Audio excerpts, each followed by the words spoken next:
This episode is sponsored by VIVARAYS, the only eyewear company that truly understands your biology. VIVARAYS are advanced blue light glasses designed with circadian biology in mind. Unlike typical blue blockers, they filter light in harmony with your body's natural rhythms, helping you sleep deeper, feel more energized, and protect your long-term health. We love companies that support biology-backed wellness, and VIVARAYS is leading the way. Use code QuantumHealthy at vivarays.com to save 15% and support your sleep, focus, and natural energy the way nature intended. Enjoy this episode. Welcome to the Quantum Healthy Podcast. I'm Andia, a licensed addiction counselor, and along with my co-host, Laura Kissman, a quantum nutritionist, we will be inviting expert scientists, clinicians, survivors, and thrivers to distill their pearls of wisdom attained from applying quantum biology to their fields of research and everyday lives. Our goal is to bring you easy to understand principles and practices about the study of light, water, and magnetism so you can take your health into your own hands.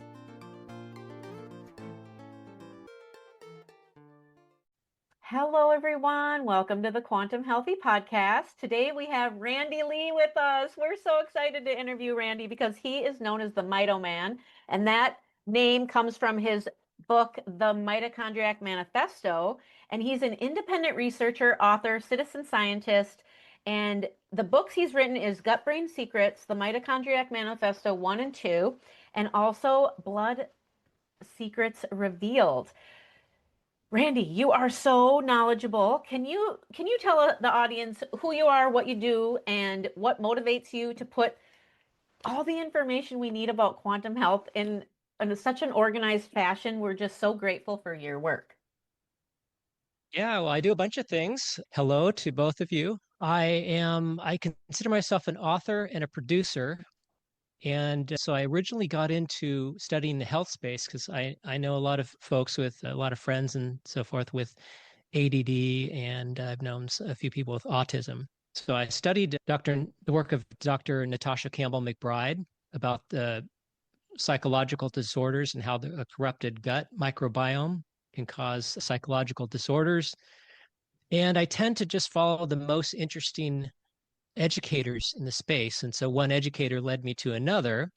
Started out with gut brain health, then went to Jack Kruse. I stumbled across him like most people do. And of course, he's fascinating wealth of knowledge, sometimes can be a bit technical. So I felt a need to understand his work as much as I could and summarize it for lay people. And so that kind of resulted in the Mitochondriac Manifesto, summarizing all the different educators in the space that are learn from Jack and learn on their own about light, water, and magnetism.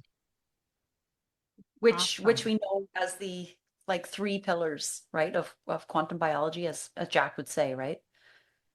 Yeah, and it's also the thing you can get very, very right or very, very wrong. And it tends to be invisible, the effects, because it's so natural, unlike normal drugs or different interventions or supplements or something.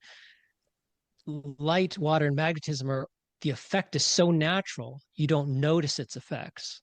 So whether that's stress, like you stress your body out with the wrong type of light, like too much blue light at night, it could keep you up, tends to turn on your cortisol level, and doesn't allow your body to produce as much melatonin so you can sleep properly and heal and detox and all those things. But yeah, it's interesting how people can not realize all the different effects that are causing the major problems that we see in society today. Yeah. Just make me think about how prevalent chronic disease is now, and the basis underlying chronic disease is inflammation, and that in our environment is like we have just a bioaccumulation of toxins in our environment coming at us from all different ways. And I feel you do such a beautiful job. I mean, you have a book addressing every way it comes at us. I mean, can you speak a little bit to that? Yeah, there's a lot of those. So let's see, toxins can, well, the foundational level of stress and inflammation is it's unhealthy oils, unhealthy fats. It is non-native EMFs like microwave frequencies and so forth. These are the invisible types of stressors, and psychological stress by itself can kind of activate or elevate inflammation. So then you add all these other different things on top of it from, gosh, keep coming back to blue light. We sound like a broken record when we all talk about blue light, but it affects us in so many different ways. So there's all these different layers of stress that produce inflammation and oxidative stress on the body. Inflammation, they're kind of the same thing. But that is a foundational disturbance upon which some sort of life event or psychological stress, like a breakup or looking for a job, something like that, then that comes on top of it to elevate your stress level and your inflammation. And then that's when you really develop a serious disease or some sort of affliction. But there's always this underlying level of oxidative stress that people are existing at, let's just say 50% of the way to disease, and they don't realize it because the body has such good and diverse compensation mechanisms to kind of make up for that. I was on that line. So this past week, I did some training under Nick Pinot and Brian Hoyer. I don't know if you're familiar with them, but they're both in the EMF, mitigation. Yeah, I know Brian, and I know I haven't met Nick, but I know who he is.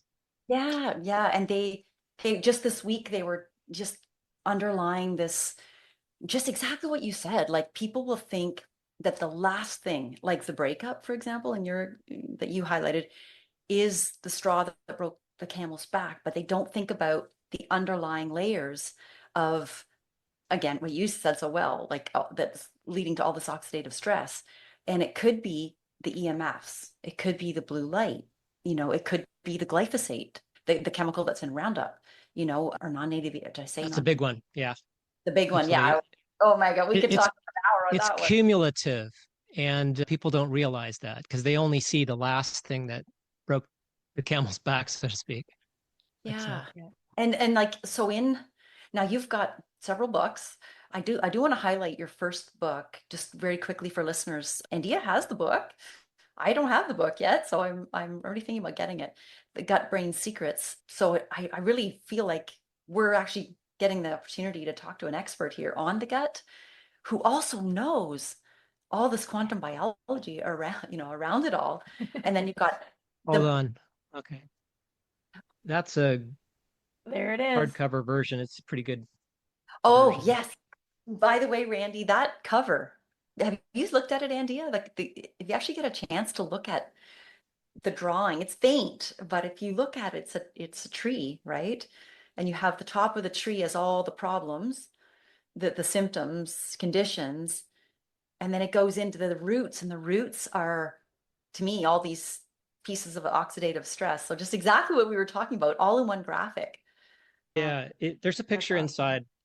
Some glyphosate, GMOs, food, water, air, sunlight, stress, sleep, genetics, epigenetics, heavy metals, nuclear radiation, industrial toxins, vaccines, drugs, antibiotics, EMFs, personal care products, lifestyle toxins, and household chemicals.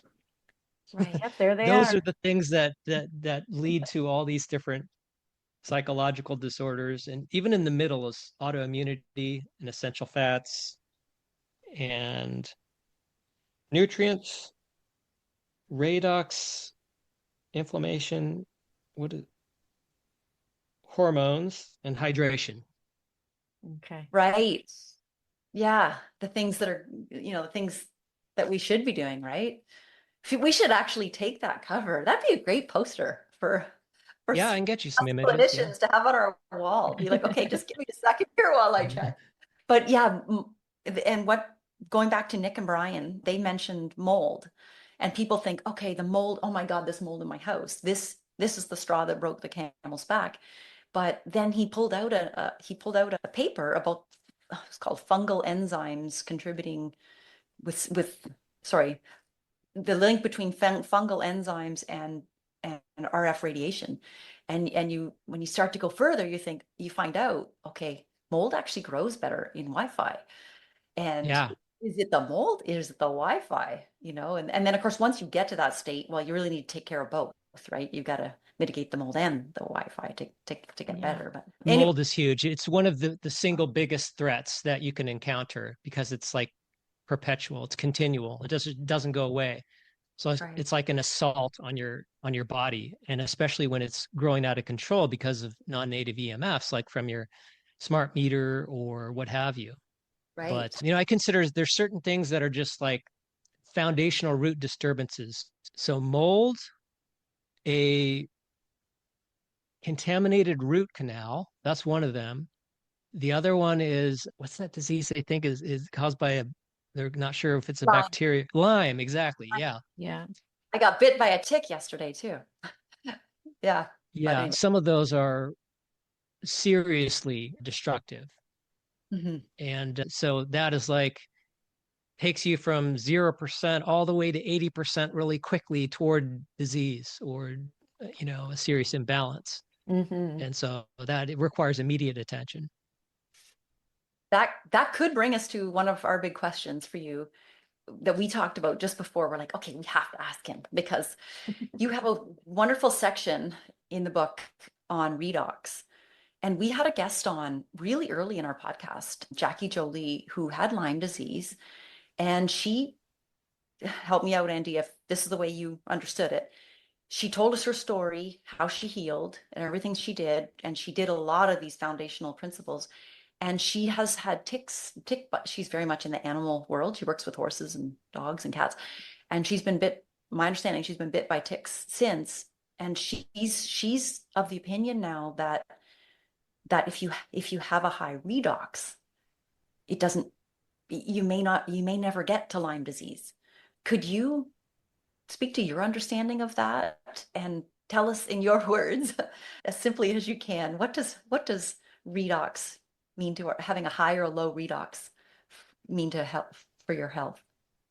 Redox in my definition is simply a surplus of electrons. It's you can get a higher redox from good light exposure on your skin, from earthing, from eating healthy natural foods like vegetables and fruits that come straight out of the ground because they tend to be alkaline as opposed to acidic. When you process foods, they become more acidic. And so I think of electrons and redox potential as kind of a general health bucket that you are continually filling it with good things sometimes, and then sometimes you're emptying it. And some of those big things like Lyme can empty it really quickly because your body's fighting a systemic issue, especially when, like, if someone has either a bacterial infection, a viral infection, or like a parasitic infection that's really hard for the body to take care of. It's depleting your body universally, like all over the place. And that's a big threat. So if you think about that, I advocate for people to understand a wide variety of things that go into filling your health bucket and the things that deplete it. So instead of, a very simplistic thing like, oh, this thing is bad for you or this thing is good for you, I recommend you kind of learn what all these different things are and how bad or how good they are. You need a little more nuance. Mm. So you can tell, like, well, some people say, oh, this is like super, super bad. Well, I don't know, mercury fillings are not super, super bad. They're bad, but they only become bad. Like I had a friend growing up and his mother had about 26 fillings, Wow. and he was the firstborn, he was the eldest child. So he got all that stuff just dumped into the fetus, the developing baby, because the mother sees the developing fetus as a way to get rid of her total body burden of mercury. And so the second born daughter was a whole lot better off. She never had ADD, but the first guy did. And so you got to look at different things like that. That is a massive threat. And so, gosh, how many different things are in our environment, and do we know how bad or how good these things are for us? Do you guys pay That's attention to things like that? No, I'm the oldest, Randy. and I'm the youngest. I'm the oldest of 7. I thought it was the opposite, Randy. This this is a paradigm shift for me because I've always thought like your mother's might be more depleted by the, depending how, the distance in time between each baby, there could be a chance that there might be some depletion. I've never thought about that. Well, I think Mother Nature intended the pregnancy to be an opportunity to get rid of some toxins. And, whether the first pregnancy results in a miscarriage or not, then it may be nature's way of cleansing the body for future children, because the mother's health is actually the most crucial, because, what's one miscarriage versus a mother who can give birth to multiple children over her lifetime. Mm. I had a miscarriage, my first. So you're making me feel a little better about that. That I might have dumped. Maybe there was a reason, dumping. Well, yeah, the work of Weston A. Price is really interesting. They talk about how the indigenous cultures will prepare for 2 years for a pregnancy, because they, living out in the wild or native type lifestyle, you can't afford to have compromised people. You can't have too many psychological disorders in a unforgiving environment. Yeah. I'm fascinated with North America or Native American, North American indigenous cultures, more so as I became a nutritionist and then learning more of this quantum health, quantum nutrition, because I keep thinking, oh my goodness, what would they eat right now where I live? We're all kind of, I think you're actually at a more northern latitude. I'm at the 45th. You're Portland, is that right? Yeah. Both of you are in Portland. Portland. Yeah. Yep. You should be doing it together. Gosh, I'm sure you're not that close in space, but yeah, like, what we should be studying these cultures, because, we shouldn't be eating the banana, the basics, eating tropical fruit up here. They would have never done that. That would have compromised the mother, causing inflammation in the gut somehow, and the wrong materials, the wrong electrons, wrong photons, whatever. But anyway, we could go down. I don't know if you want to go there or not, but Isn't it funny to learn that the native populations, indigenous cultures had it right all along? We thought of them as, barbaric, and they're just, not civilized, but they definitely knew how to live for optimal health. As it turns out, one type of food or whatever you can find in the environment is not necessarily good or bad. We tend to think, oh, this is good and that's bad, but as long as it's matched to your environment, you're going to be fine. It's nature just planned it that way. Best example is there's some extremely, extremely toxic, like frogs or venomous animals or whatever, but in nature, like in the rainforest, you'll find the antidote right next to the source of the toxin in many cases, which that's why shamans and medicine men were very aware. They were searching their environment. Wow, if there's a poison right there, the solution's got to be not far away.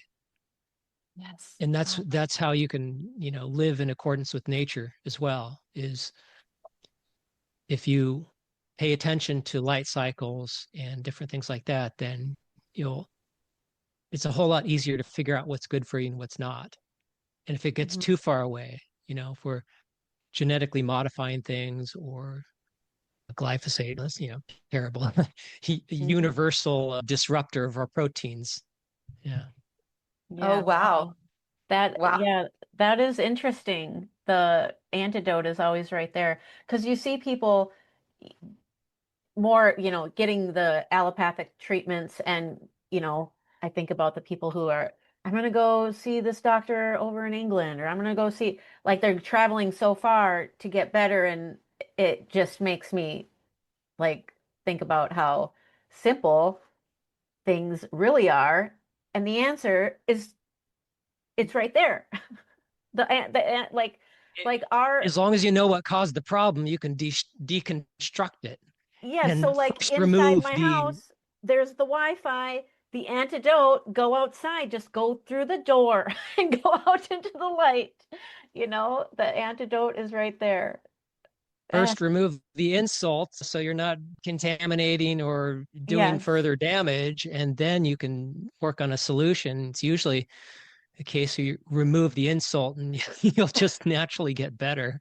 Yes, yes. Uh, Yeah, this we is awesome. I think people are going to get like this makes me want to ask you the one of the questions that we have for you today and the difference between your first and second book because we want people to understand the difference of the between the two and what yeah. really motivated you to write a second one that you felt so compelled like these things are major, I got to make sure they're included.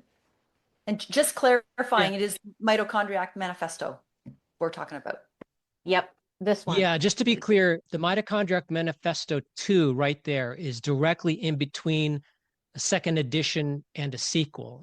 There's so much new material. I added about 80 pages and removed about 25 or 30. So Okay.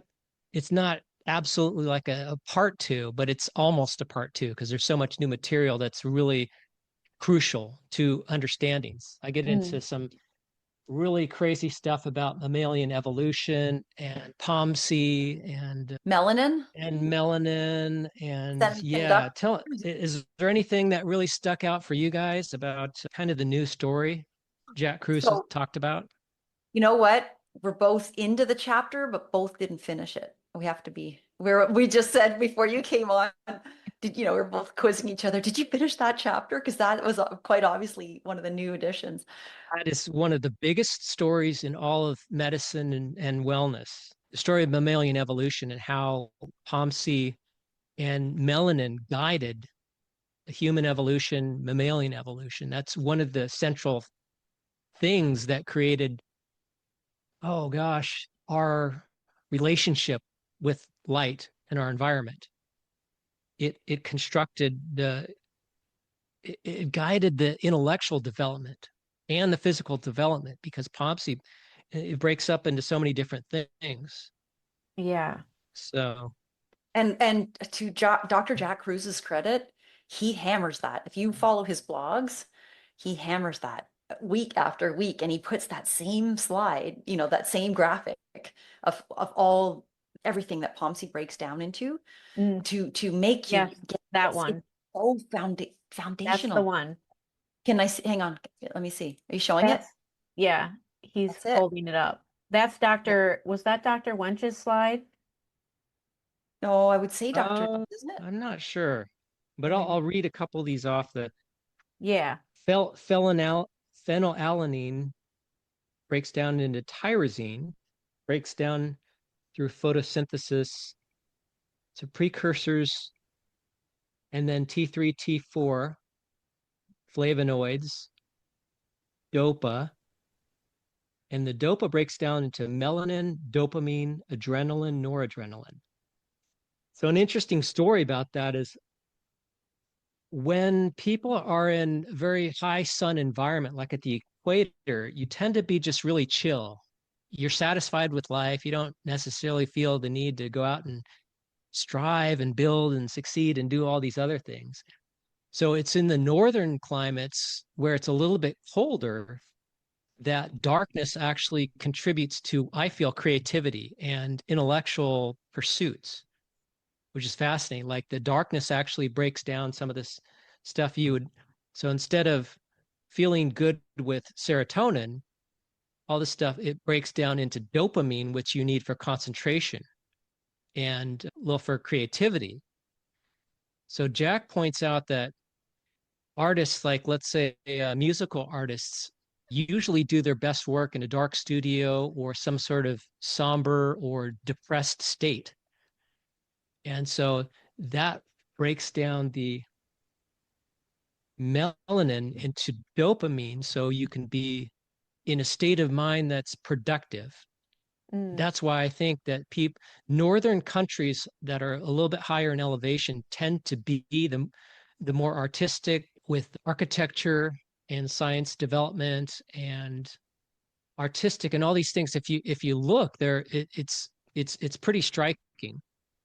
The the less sunlight you get, the more you tend to just hunker down and accomplish something.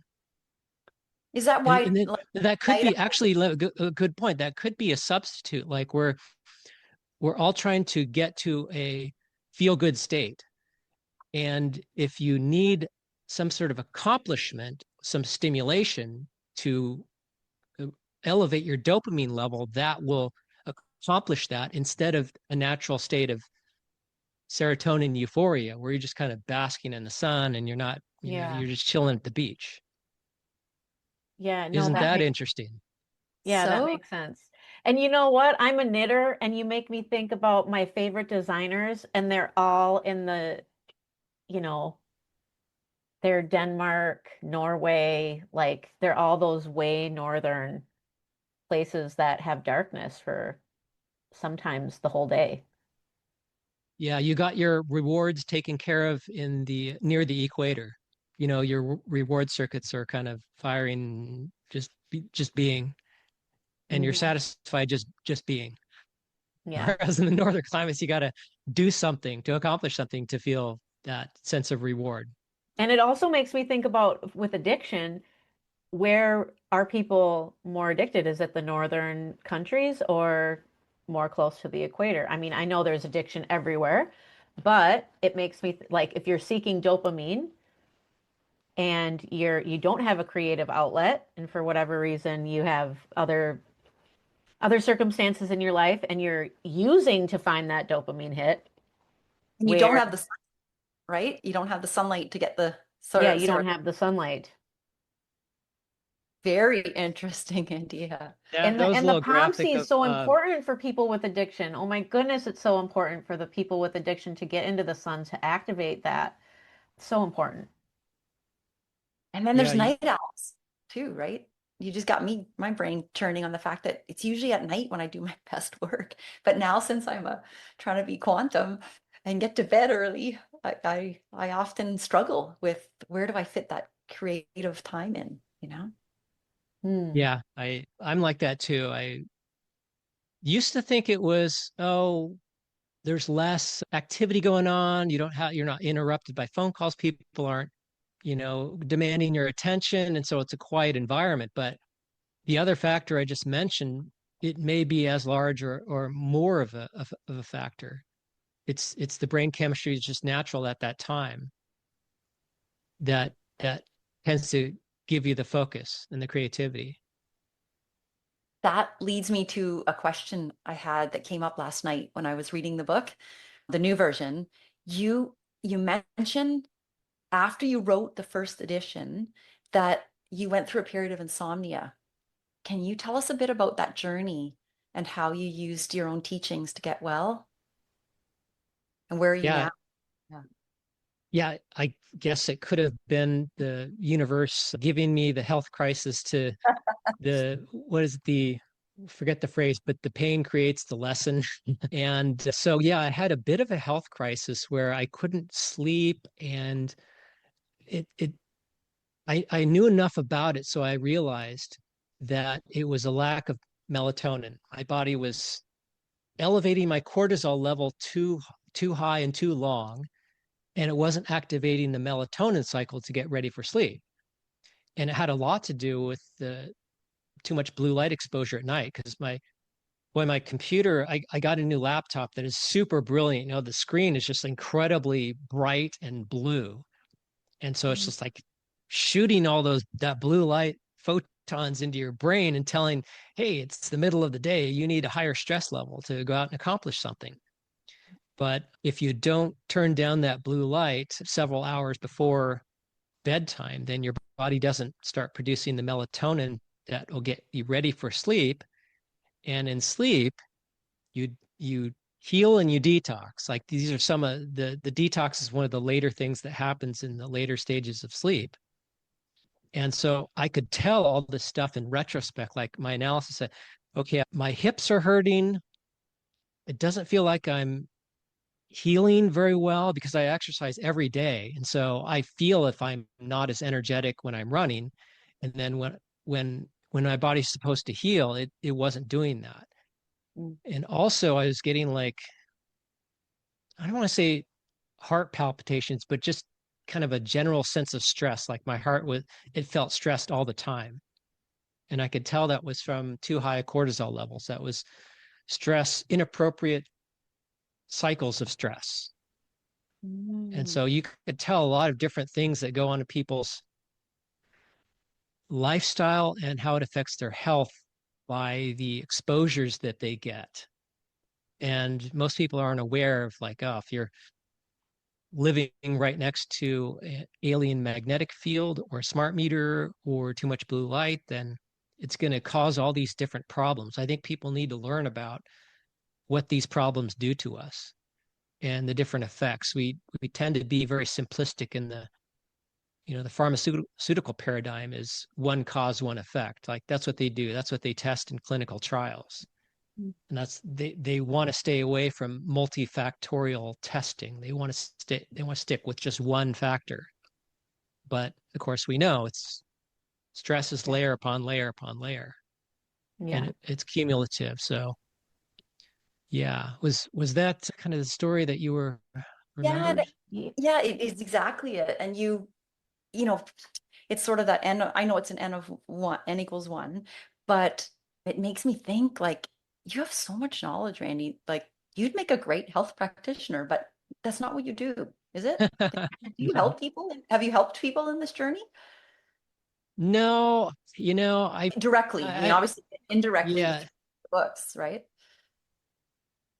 frankly, this is one of those bodies of knowledge where people have to seek it out. They have to have usually a health crisis. They have to have exhausted all their other options. Mm. And so they go seeking for another solution. It's only after you've seen 7 to 12 different doctors and tried taken all the tests and gotten all the analysis, tried everything, and then you come to biophysics. Then you come back to nature. And it's unfortunate, but until people are ready to hear that message, it's not going to sink in. You don't have much, Yeah. Yeah. you know. We should maybe go through the book a little bit to give the listeners here an idea. I mean, Andy and I are so familiar with your book because we devoured the first one. And like I think you may have said it already, but it's like a staple for us in the applied quantum Yes. biology space. So, we couldn't have been more excited when you sent us this new sequel or second Well, can you edition. tell me, can you give me any use cases or, examples of how you used it or light bulbs that went off in your head for some of these little Oh, tips or? for me, I group coach now a bunch of ladies, so I'll steal things from it.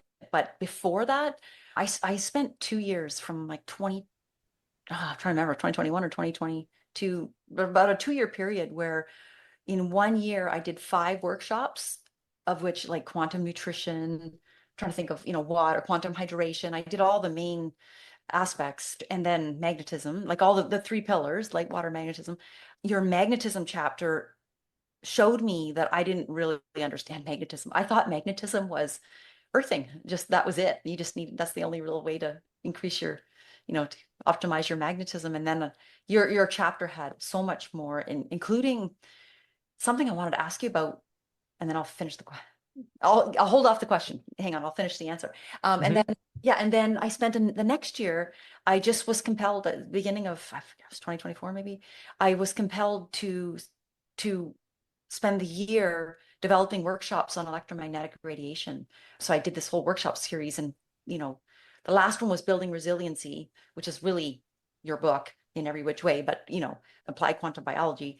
But a really important one on mitigating EMFs. I've gone back and forth to your chat, though that whole section, which you call the part 3, the electromagnetic spectrum, where you talk about the friendly frequencies. Mhm. We want to use the EMFs, and there's also PEMF and things like that, and then how they harm, the non-native man-made stuff harms, and then of course you have a wonderful chapter devoted to mitigation. So that's been huge. I did a workshop on leptin.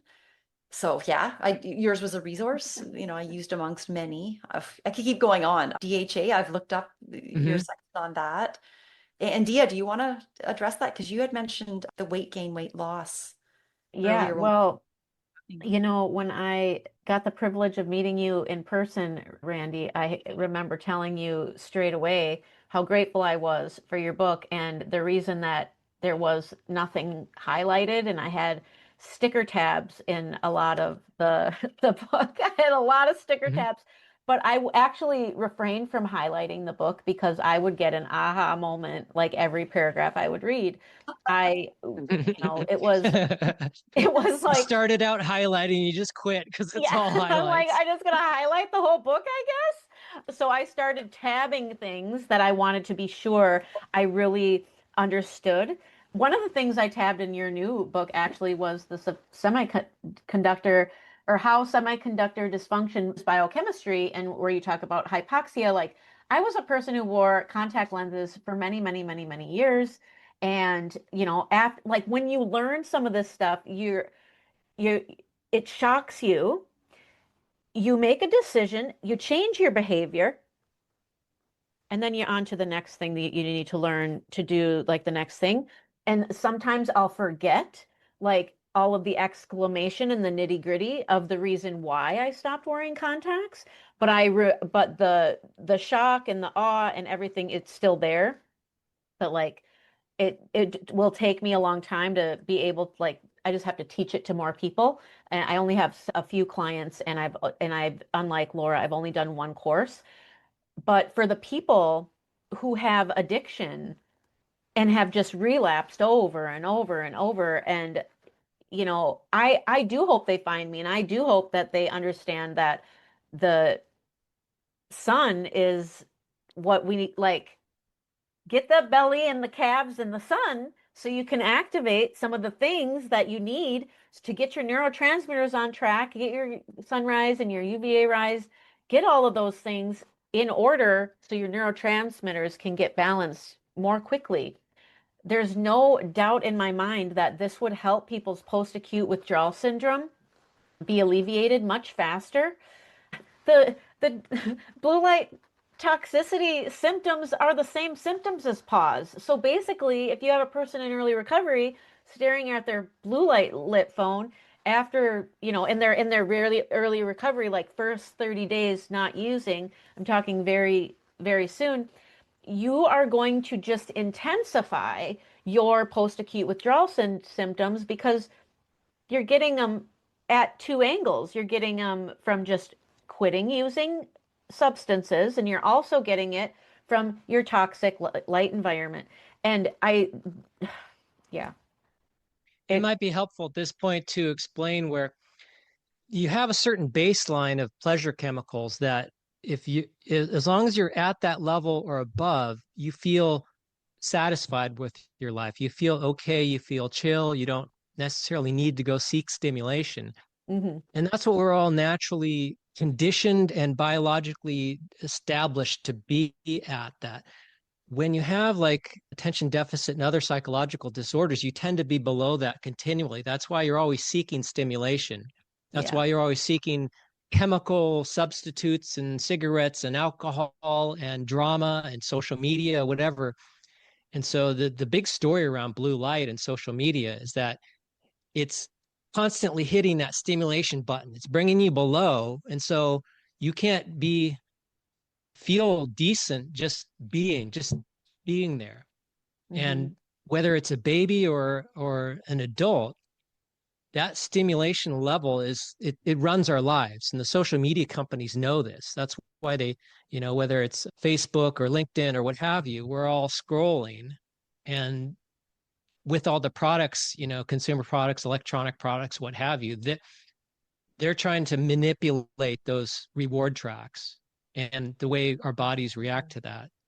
mhm. Everything is like our entire society now is revolves around the dopamine reward tracks.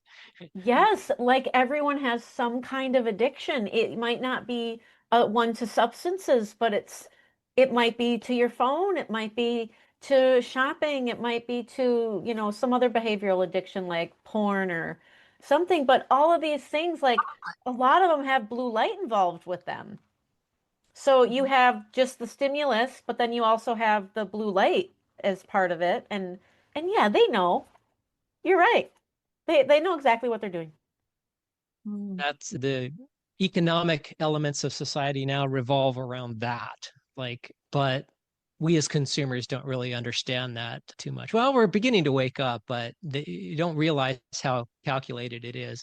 I suspect that if you look back about 8, 10 years ago, or maybe even more recently, the LED light bulbs came and they took over all the shelves very quickly. I was actually working in, a big box retailer at the time. So I saw how incandescent light bulbs were swept off the shelf. There's this big section, and all of a sudden it's all LED light bulbs. I have a feeling that the guys knew it from the research. They go, this is an ideal way to deplete everyone's dopamine, get them all addicted and seeking stimulation behavior. So now we can radicalize people for, political purposes. I think that's one of the big objectives, initiatives that's going on, is we want to radicalize people so we can manipulate them with not only social media, but the news and all the different, all the information that's coming at us is an effort to get you in a fear state, anxiety state, pissed off. We're controlled from in so many different ways by all this. I would say polarized. Yeah, that's a good word. Yeah. Oh, Yeah. it's just People that are satisfied with their life and don't care, they're harder to sell to, whether it's an idea or a product. yeah. And I think the polarizing is taking us away from the idea that we are all one. And if we could drop the polarity, the radicalization, all that, come back to we are one, we would start to focus, on nature and being one with it all. And wouldn't we take care of our planet better and our health better? And we'd all just be anyway, so much healthier, Yeah, that's a serious problem that's developing is people are just, they are so out of sorts. They're not in a comfortable, normal state of mind continually. And that's affecting everything. And it's not getting better with 5G. And so now it's all knitted together in this one control matrix, like from the light to the social media and to the big media, political things going on. It's like everything. It's so hard to get away from. So you have to learn how bad all these things are, not just good or bad, but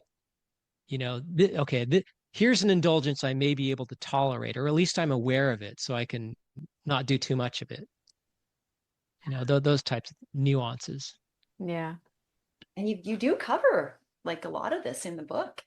If you want to get, into deuterium, things like that, like as in something that could be negative, reading the wrong foods that are not in your environment, for example, that would have too much of that heavy hydrogen that will gunk up the mitochondria and break the nanomotors. And, because so much of what you do, and let's go back to the title of the book, is the Mitochondriac Manifesto. I guess we should have asked at the beginning, Randy, what in your mind is a mitochondriac?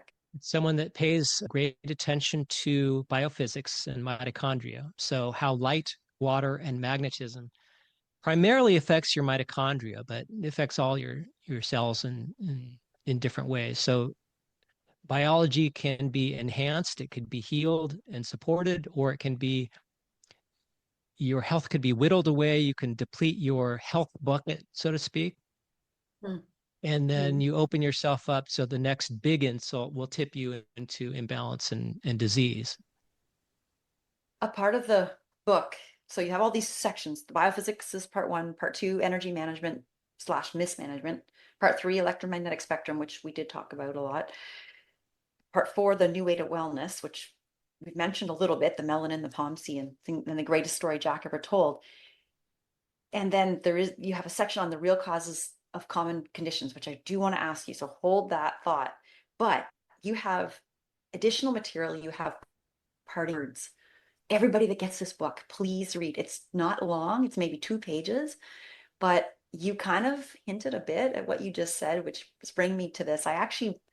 If you if you don't mind, could I read a little section of that, Laura, Randy? you cut Sure. out I don't when know you what you. said, yeah, you cut out when you said the section name. Can you just repeat that for everybody? Okay, it's additional material, it's parting words. Oh, Okay, hopefully my internet will hold here. So Yeah.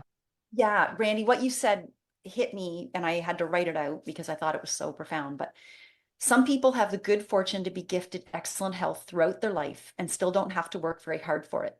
Unfortunately, with our disconnections from nature so advanced and our airwaves polluted as they are, those people are quickly becoming an endangered species. That means that most of us will have to fight throughout our lives to be healthy and to live the life we desire. Despite what skeptics say, biophysics, mitochondrial biology, and quantum biology have the answers, along with most of the solutions that mainstream medicine struggles to adequately address or even acknowledge. And I'll end it with this. Mitophysics is a two-way street.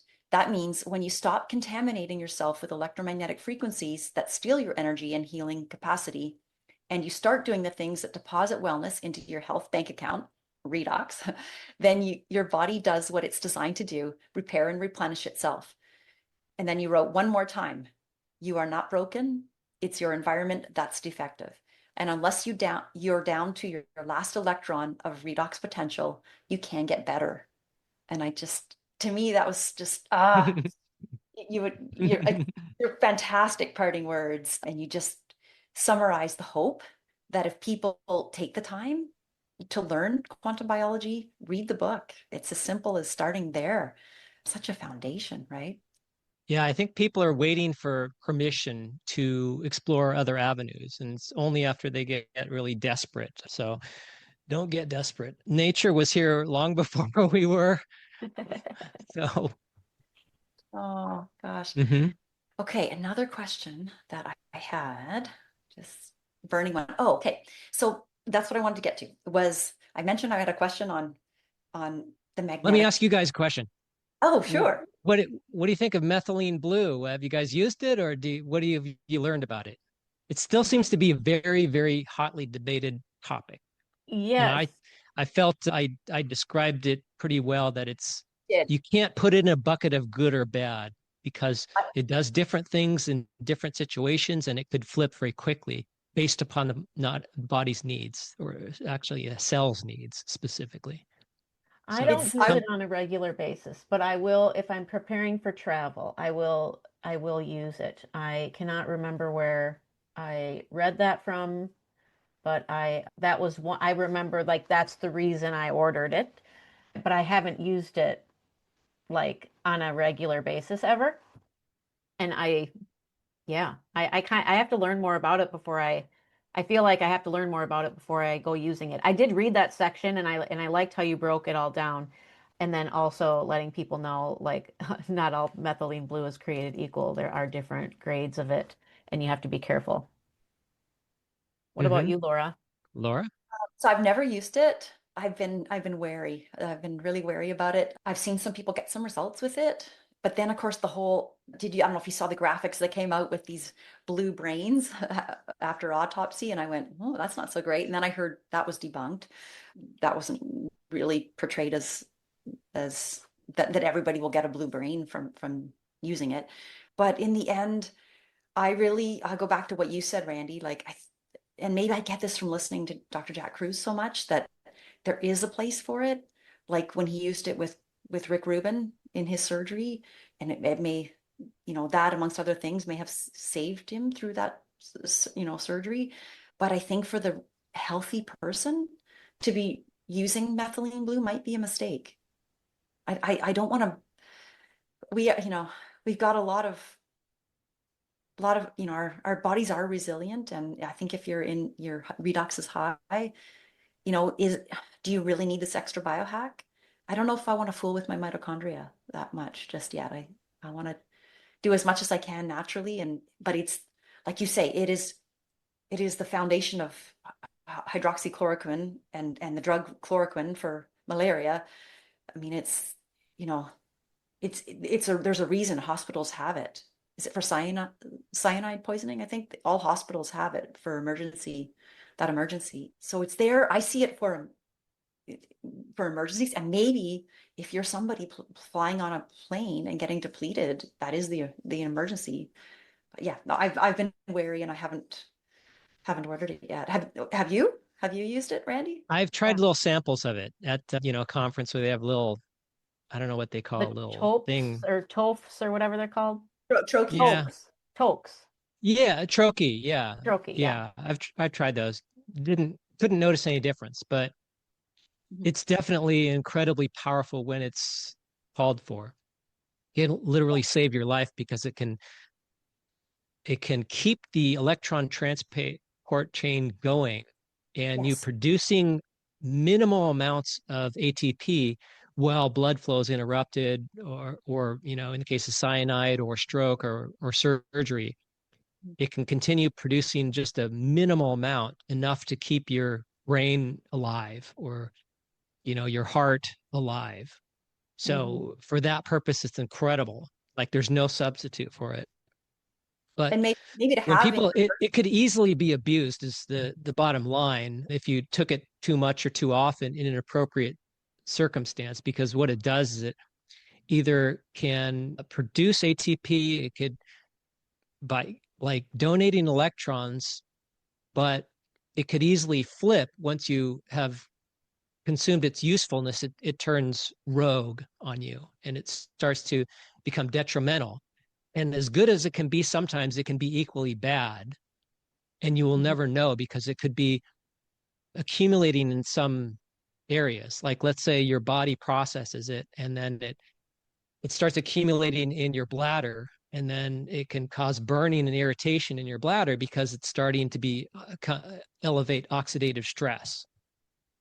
And the rest of your body may be fine, but it's the wrong place, wrong time that makes it bad sometimes.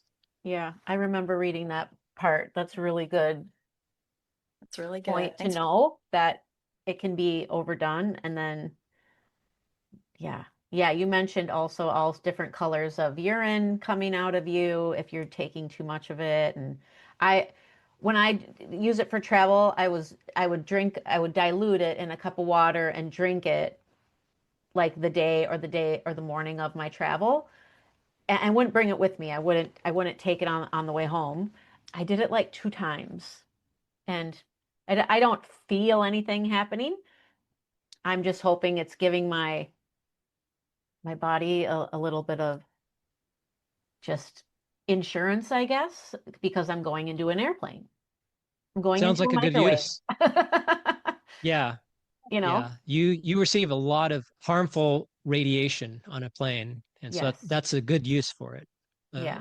It elevates oxidative stress and inflammation when you are in a plane, in Yeah. addition to being really far away from the Earth's proper magnetic field. my Yes. husband's a long haul pilot, Randy. Should he read your book? Oh, wow.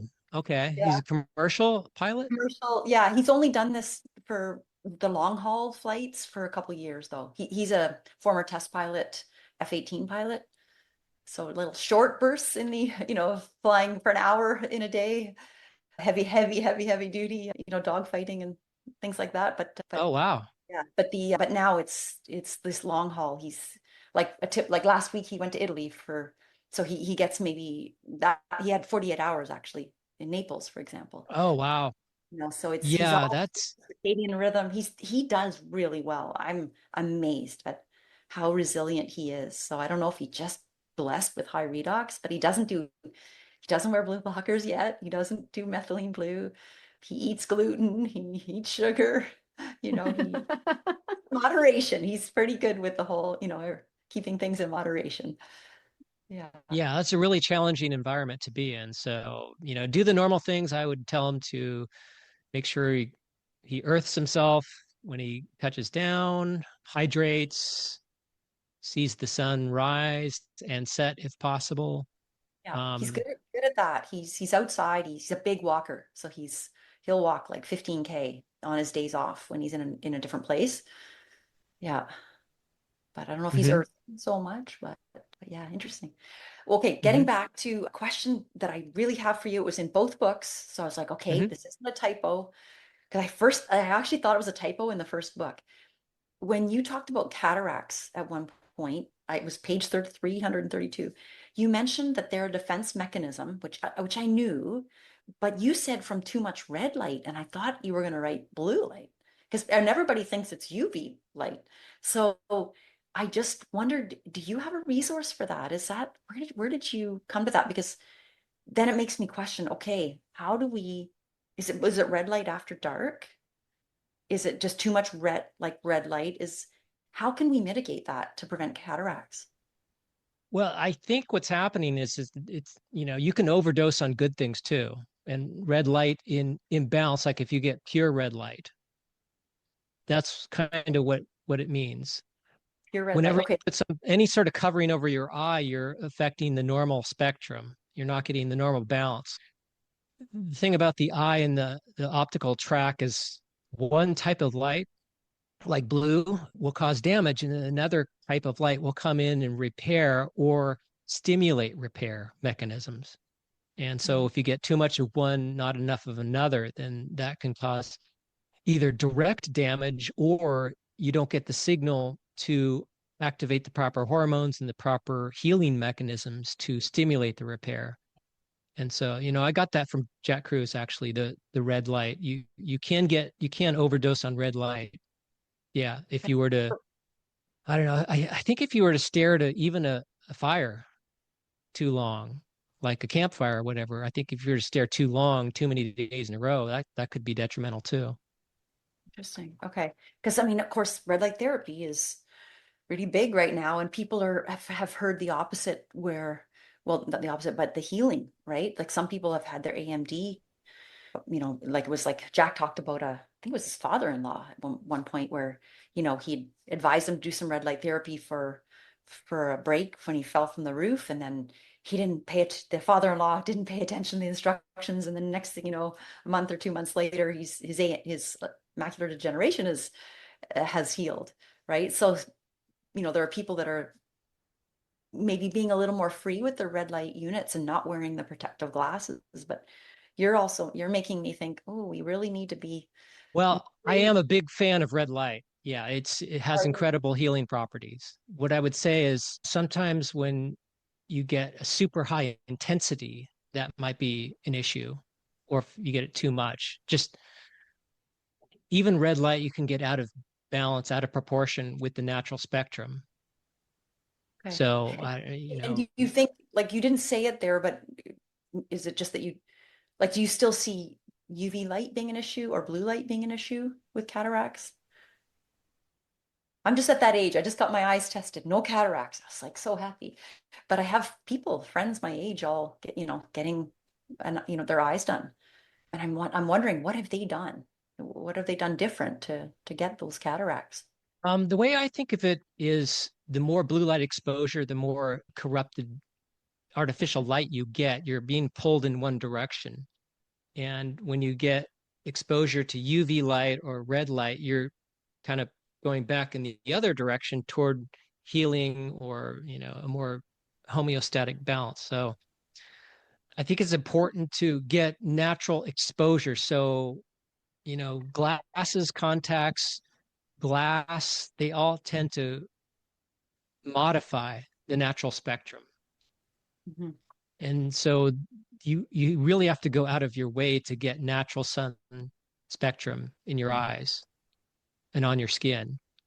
And they kind of go together too. So, you know, I it doesn't make me happy when I see a lot of people with them, dark sunglasses, and they're doing all the things to look cool or to be, whatever, but they're they're they're pulling their eyesight and their health in the wrong direction.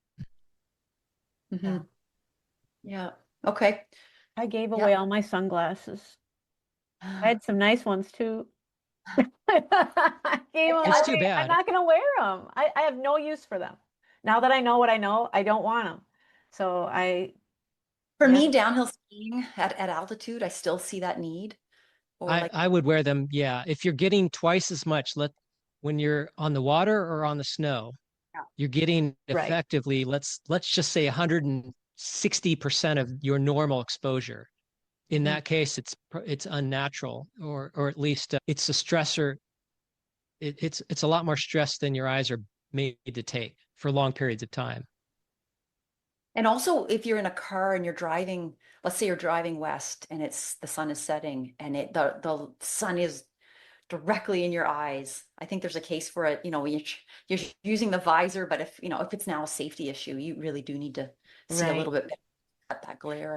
You reminded me of a story. There's one picture of this guy that supposedly was a long haul trucker, and one side of his face was like all wrinkly and whatever. You guys have seen that picture, right? Yes. Yeah. A lot of people don't realize that picture was not of a long haul trucker. It was an atomic researcher. And he got some massive dose of radiation. The machine, while he was cleaning it or servicing or something, malfunctioned, and he got a big blast of gamma radiation on this side of his face. And so that's what caused all the skin to break down and be unable to heal.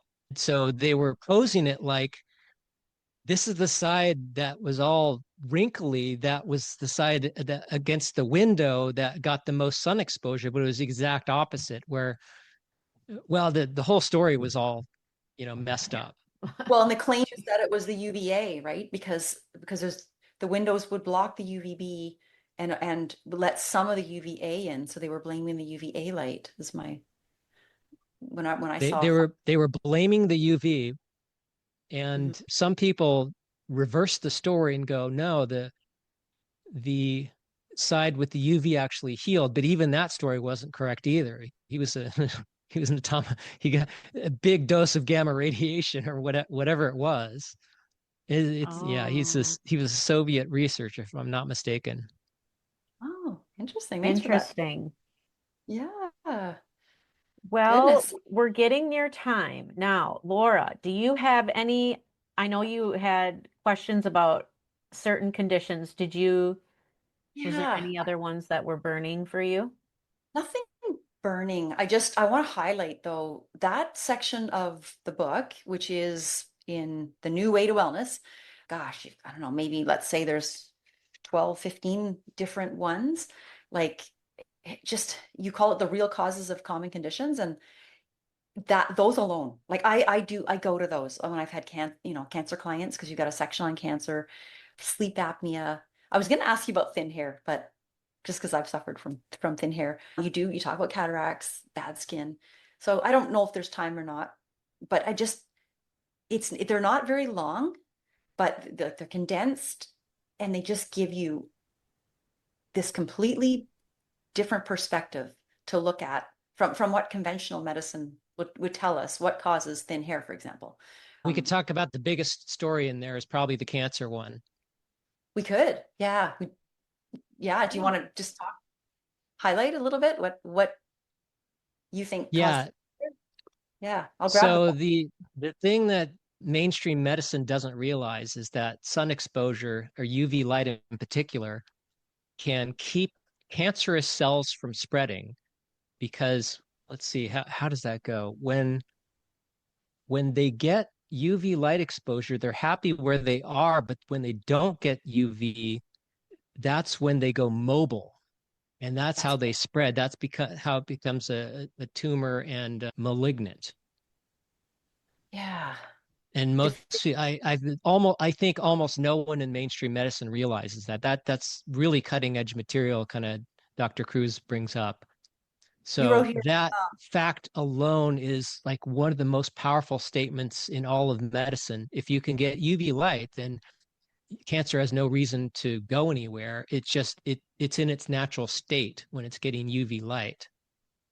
Yeah, you get into the fact, you go beyond. You mentioned vitamin D, of course, from the UV, but yeah, you talk about killer T cells and how they malfunction, right? And then apoptosis gets in, like the cell destruction, it goes out of whack. It's not happening. The whole cell cycle is run by light at every stage, from inception to mitosis to electron transport chain to apoptosis and cell repair. Every stage is run by light, and that's one of the big stories about mammalian evolution and this kind of new generation of material that's coming out. That was so great that you got in this When you book. corrupt those different light exposures, the cell cycle gets interrupted or corrupted. Yeah. And so that's one of the main effects of blue light and non-native EMFs is that it interferes with the light exposures. It exposes you to weird alien type of exposure. Yeah. Yeah. And you say, you highlight, the sun is truly the nature's vaccine against cancer. And you give lovely bullet points of what people can do naturally to Yeah, reverse. reversing cancer the biophysical way. You've got Yeah. about 7 bullet points. Yeah, no. But I wrote something, you need to, I put a little heart beside where you wrote, you need to expand your redox potential gas tank and fill it up with net negative charge so your immune system wakes up. Cells can then communicate with each other effectively. Yeah. Oh, there's All so that much. stuff is actually a teaser. I would love to, condense Jack Cruz's brain so we could just figure all this stuff out. Oh my gosh, thank you for Well, you doing do that. an amazing job of putting it all together for us so people can understand and have a stepping stone. And because not everybody can understand his stuff. And you've really done an amazing job of crediting him and telling people what it means. And this is what to do. So It's kind of a recipe to be your own wellness coach, your own, diagnostician, your own healer. yeah. Well, that Um, is a great segue into my question for you, because we really do see this as a blueprint for being quantum healthy. And we always ask our guest, what does quantum healthy mean to you? So I want to ask you that, Randy, what does quantum healthy mean to you? well, it's very boring, but pay attention to and follow nature. And Yeah. just like we said earlier, we've reached a point in our evolution or society where we all need to be our own health coach, and we all need to know some of the various factors that contribute or detract from our health. And Yeah. there's so many different threats from so many different angles. You need to at least be aware when you're causing yourself injury or the things that really contribute massively to your health rapidly, because we tend to be very on or off. This is bad for me or this is good for me, but we need to be more nuanced going into the future, because you can't avoid everything and you can't do every health treatment. It's just impossible. Yeah. So, we all have limited resources, limited time and budgets, so forth. So yeah, that'll get you started knowing some of the big major building blocks, staying away from the biggest threats, and your body can heal itself. Your body can return to balance. It's always trying to balance, but it has limited resources to work with. Yeah. Thank you. I'm trying to write all that down. It's so good. That was outstanding. Randy, we want to make sure people can find you. You have a website, themitoman.com. Is that still the best place to find your books and learn more about you? I frankly don't do much with the website, and I'm Okay. wrapped up in other projects now. But it's a great place to start anyway. Yeah, there's a few blog posts, but I don't really maintain it, frankly. So yeah. How would people find you? Are you social? Can they find you on social media? Obviously, where can Not they find really. you? The He's the books are mystery available. Mito Man. Yeah, the books are available anywhere books are sold. Right now, they're the hardcover versions are the best ones by far to get, and I made them less expensive than the paperback. But yeah. And the third one, Blood Secrets Revealed, I hope to have out before the end of the year. It's about circulation and the heart and all the different things that contribute from a circulatory perspective to health and wellness, or the things that detract from it that cause clumping, clotting, and disorders. And there's a lot of new material that's being put forth from some relatively unknown figures like Dr. Andrew Molden, who has some interesting research, and some of the other pioneers he learned from about how the blood has zeta potential and it causes it to be slippery, or not. When you lose that zeta potential, that's when you get clumping and clotting. That's a lot of disease in a nutshell. Yeah. Just another reason to improve your redox. Right? Ah, can help that. Sounds like every live blood analyst is going to want that book. Yeah, we're excited for it. Okay. Well, Yep. Randy, it's my privilege now to thank you for a few things. First, your curiosity. You are a curious cat to actually, become the accomplished author of 3 cutting-edge health books. And then, so much in this book that we highlighted today, the Mitochondriac Manifesto, it's equally for beginners. And, as you said, you wrote it for the lay person, but a lot of practitioners are using it because you captured so much in one book as a resource. I want to thank you for listening to all the Dr. Jack Kruse podcasts. And I have a feeling you read a number of blogs, just to be able to capture, compile, and organize his brain in this, in this book. And obviously you've added a lot more yourself. And I feel like the book, part of, through the title itself is a bit of a call to action with all the mito hacks that you give in it, but for people to figure out what is a mitochondriac, and maybe we should consider aspiring to be a mitochondriac and not a hyperchondriac, just basically to get healthier. And something I just came to last night is that it's a beautiful thing that you're here today with us, because for Andy and I, we came up with a mission and a vision for this podcast called what we call Quantum Healthy. In so many ways, this book, the Mitochondriac Manifesto, is doing what we are aspiring. It's done what we're trying to aspire through this medium of a podcast. You've done it in a book of just simplifying quantum biology for everyday people, and to educate them to be that health coach, that you're saying that we have to become in today's modern life. So for all those reasons, thank you, Mandy, for your time today and for writing these books. May you continue on and not get insomnia in the process, and blow your blue light and mitigate as well as you can, and stay healthy, because that's a huge load on your body. My pleasure, Laura. Thanks for having me. Yes, thank you, Randy, for inspiring us today and motivating us, and your time. And thank you, everybody, for listening. You made it to the end of the podcast. We'll see you next time. Thank you for sticking around at the end of this podcast. We want to thank our sponsor, VIVARAYS, who allows for us to get this information to you. They offer top-of-the-line blue blocking glasses, which, as we know, are critical for our health these days for blocking artificial light at night. Over 90% of our time is spent indoors under artificial lights, and this puts us all prone to circadian rhythm disruption. You can use the code Quantum Healthy for a discount. Link is in the show notes. Thank you so much for listening to the Quantum Healthy podcast. We hope you found some value in this information. And if you feel inspired, please share it and leave us a 5-star review. This will help us reach so many more people. If you want to connect with Laura, you can find her at laurakistmanwellness.com and Andia at andiaray.com. Links are below in the show notes.